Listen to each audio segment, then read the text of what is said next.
Друзья, всем привет! Вы на канале Будь Мужиком, и сегодня я хочу с вами поговорить о той насущной проблеме, которая коснулась каждого из нас. Я думаю, многие из вас уже заметили, что котлы у нас греют намного хуже, при этом сжигают больше газа.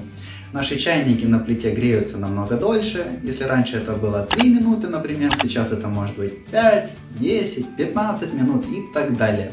А счетчик что? Он продолжает крутить кубы, наворачивая ваши денежки, которые идут в карманы олигархам. Совсем недавно автор канала «Экономные идеи» снял видеоролик о том, почему это происходит. Он выдвинул предположение, что это может быть связано с давлением в нашем газопроводе. Чем меньше давление газа в газопроводе, тем дольше греется наш чайник. Чем больше давление газа в нашем газопроводе, тем он быстрее нагревается. По идее, все логично и правильно. Но как оно есть на самом деле, сейчас я вам расскажу. Я газовщик с опытом работы более 10 лет, ремонтирую любые газовые приборы, плиты, колонки, котлы, АГВ. Постоянно пользуюсь вот таким вот прибором.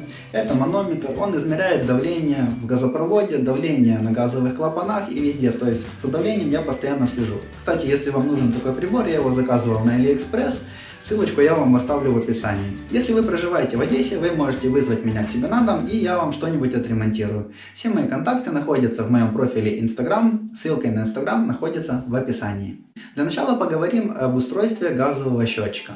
Устройство простое. Там всего есть две камеры, посередине находится мембрана, и газ, перетекая из одной камеры в другую, заставляет двигаться мембрану. И чем быстрее этот газ протекает из одной камеры в другую, тем быстрее движется мембрана. Мембрана, в свою очередь, связана со счетным механизмом, который заставляет вращаться циферки на вашем газовом счетчике.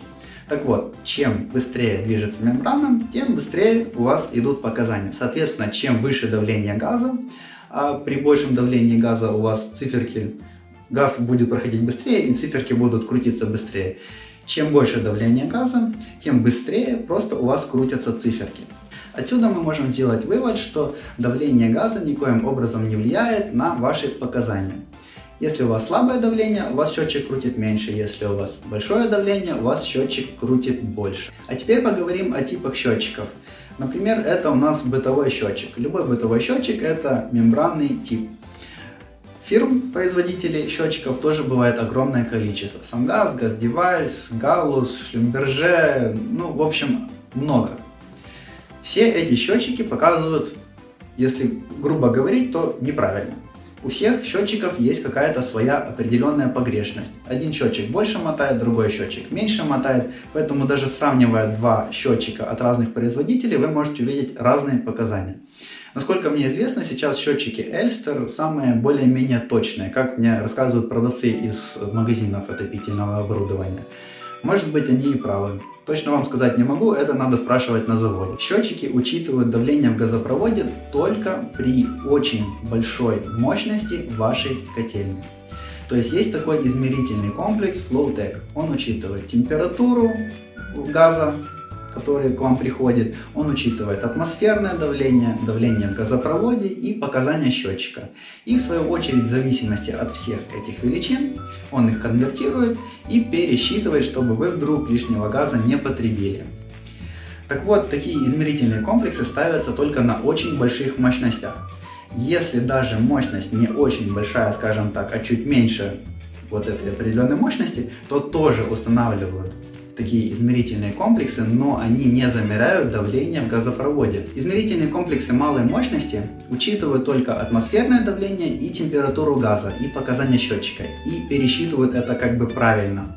И только на очень большой мощности, при большом количестве котлов, при очень мощных котлах, только там устанавливаются измерительные комплексы, которые помимо вышесказанного температуры и атмосферного давления, они еще учитывают и давление в газопроводе. Только на очень большой мощности. А газовая служба, насколько вы знаете, всегда заботится о том, чтобы мы заплатили за каждый куб. Так вот, если они не учитывают давление в газопроводе, ставя обычные домашние счетчики, то это о чем-то да и говорит. Об этом стоит задуматься. Далее. В газовой службе есть много подразделений. Это служба подземки, слесаря, служба учета газа и так далее. В общем, я вам не стану сейчас рассказывать обо всем устройстве газовой службы, хотя я там раньше работал, я все это знаю. Скажу лишь об одной службе. Там есть служба ГРП. Чем занимается служба ГРП? Смотрите, в службе ГРП есть слесаря, которые работают на ГРП, есть слесаря, которые работают на РП. Отсюда мы переходим к нашим распределительным пунктам. К нам в город приходит высокое давление. Далее по городу имеется буквально несколько точек. Ну вот в нашем городе, в Одессе, всего 4 точки. Туда приходит высокое давление. Это называются регуляторные пункты. Так вот, на этих регуляторных пунктах высокое давление понижается до среднего давления, а уже среднее давление попадает на ГРП, на ШРП и так далее. И именно вот эти вот установки ГРП, ШРП, это, если вы видели, такие желтые ящики обычно стоят на улице, они уже понижают давление до того уровня, который вы получаете на ваших газовых приборах, плитах, колонках и так далее. Все, что у вас есть в доме. Если же вы проживаете в каком-нибудь частном секторе, я думаю, вы это тоже хорошо знаете, потому что у вас труба приходит со средним давлением, и на всех буквально домах устанавливают такие маленькие ящички. В каждом таком ящике стоит редуктор. То есть этот редуктор выполняет функцию того самого ГРП, ШРП, то есть он понижает среднее давление до низкого, до того самого давления, которое пригодно для того, чтобы его использовать в газовых приборах.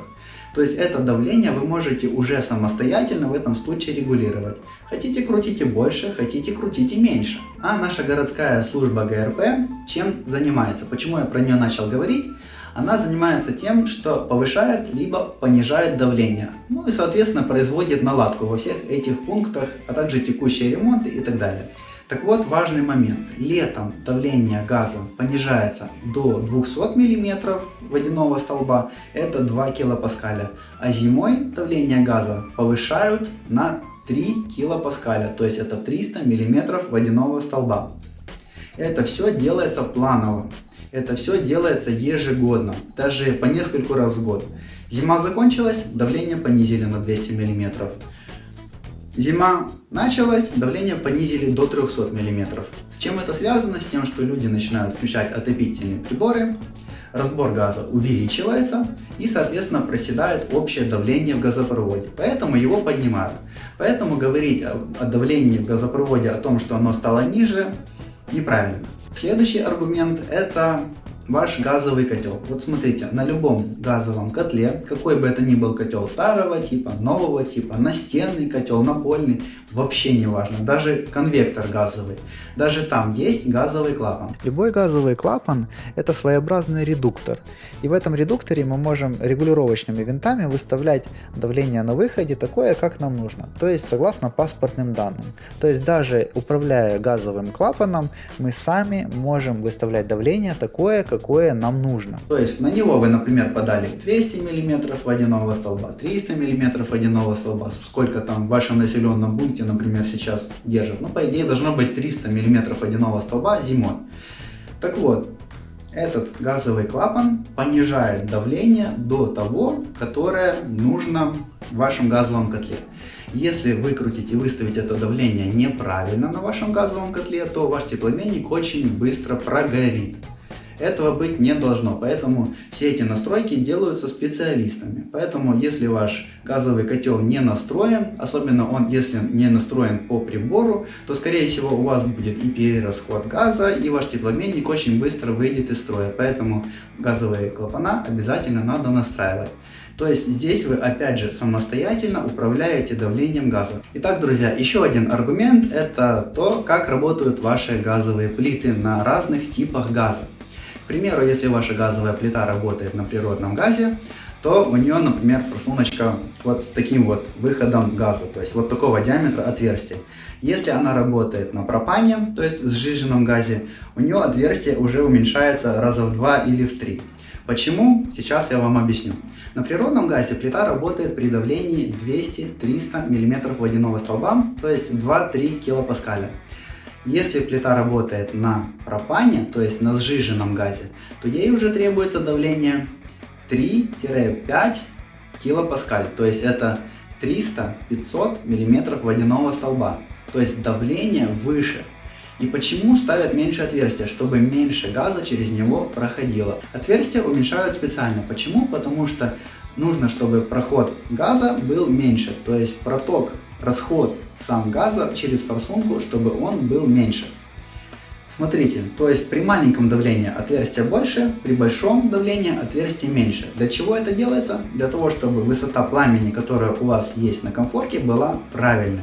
Потому что если при этом же диаметре на вашей форсунке увеличить давление газа, то оно будет у вас уже не ровненько вот так вот гореть, а будет гореть либо очень сильно, либо начнет коптить, заворачиваться.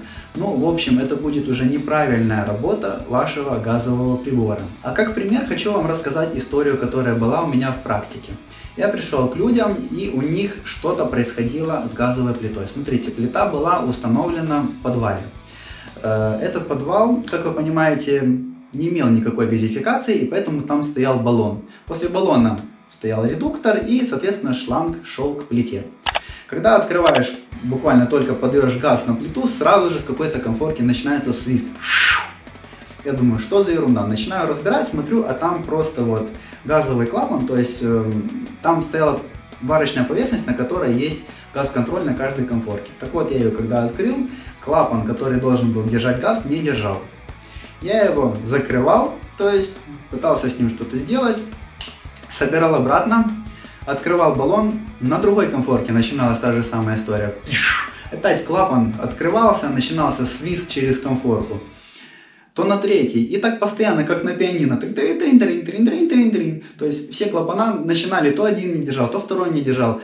Постоянно начинался свист, проход газа через форсунки. Почему это происходило, ребята? Потому что ихний редуктор вышел из строя. То есть газ не понижался до того давления, которое должно было быть на этом газовом приборе. И получалось, что фактически из баллона шло давление напрямую, без редуктора, в газовую плиту. И получалось, что клапана, сила сжатия пружинки, которая вот есть на клапанах, ее просто не хватало для того, чтобы удержать в закрытом положении клапан. И газ начинал проходить.